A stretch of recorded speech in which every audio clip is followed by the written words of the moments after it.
Naitwa Moses Daniel Sintoe, ni mwenyekiti wa mafundi rangi na ujenzi mkoa wa Rukwa, lakini pia ni afisa masoko wa kampuni ya Meti Builders ambao tunashirikiana kusambaza vifaa vya ujenzi. Kwanza niwapongeze walimu wa shule ya msingi Chanji pamoja na Msua. Mimi pia nilianzia la kwanza Chanji, baada ya kugawa shule nikuja nikamalizia hapa Msua, kwa hiyo niko nyumbani.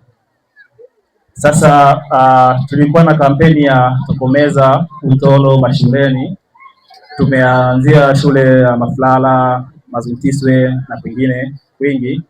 Tukaona iko haja basi tutembelee na shule ambazo tumetoka, kwa sababu pia anaishi kwenye kata hii. Kwa hiyo tunashukuru kwa kutupokea na Mungu awabariki sana. Wanafunzi, mmefanya mjafurahi?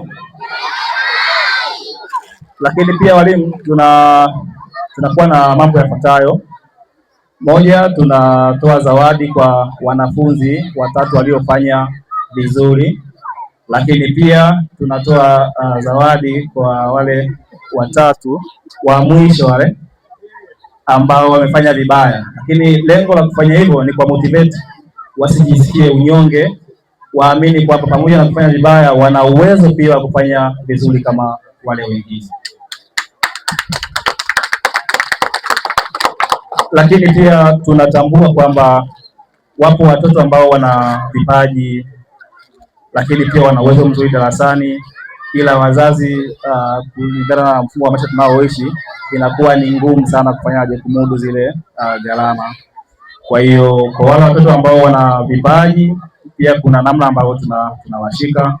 Pia walimu, kama kuna watoto ambao unajua wanaishi mazingira magumu, nguo za shule hawana, madaftari, viatu, pia nitaomba taarifa ili tuweze kuwasaidia. Lengo tunataka tupate watoto. Tunajua hapa ndo kuna marais wajao, kuna mawaziri, kuna wabunge na kila kitu. Sasa tunatamani kuwashika mkono kwa kadri tutakapokuwa tumejaliwa. Hapa mnavyoona, hii ni timu ambayo tumejiorganize kwa ajili ya kuwapa watoto support. Watoto wapende shule, watoto wasome. Kwa sasa hivi mimi kama mwenyekiti wa mafundi, mimi napokea watu mbalimbali. Kuna watu wanatoka vioni hawajaajiliwa, wakija na wapokea, mwisho wa siku wanajiajiri. Kwa hiyo natamani kwamba hata hapa mnaowaona hawa kesho kutwa wawe na uwezo wa kujiajiri pia. Lakini kitu kingine nataka nizungumze na nyinyi watoto. Wanafunzi safi? Chanji oye! Msua?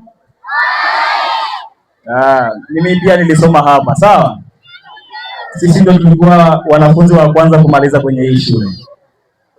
Kipindi hicho mlikuwa bado hampo Sasa leo tumewaletea zawadi. Tumeelewana? Tumewaletea nini?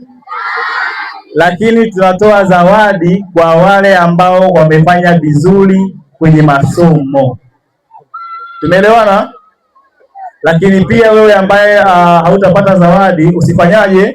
Usivunjike moyo. Maana yake tutakuwa tunakuja kila Ijumaa, sawa? Ili tuje sasa, lazima kwanza upende shule, uwe msafi na uwasikilize walimu, lakini pia usiwe mtolo. Tumeelewana?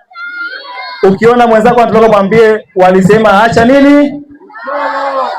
Hatutaki mtolo. Sawa jamani? Sawa, basi studio karibuni. Asante sana studio.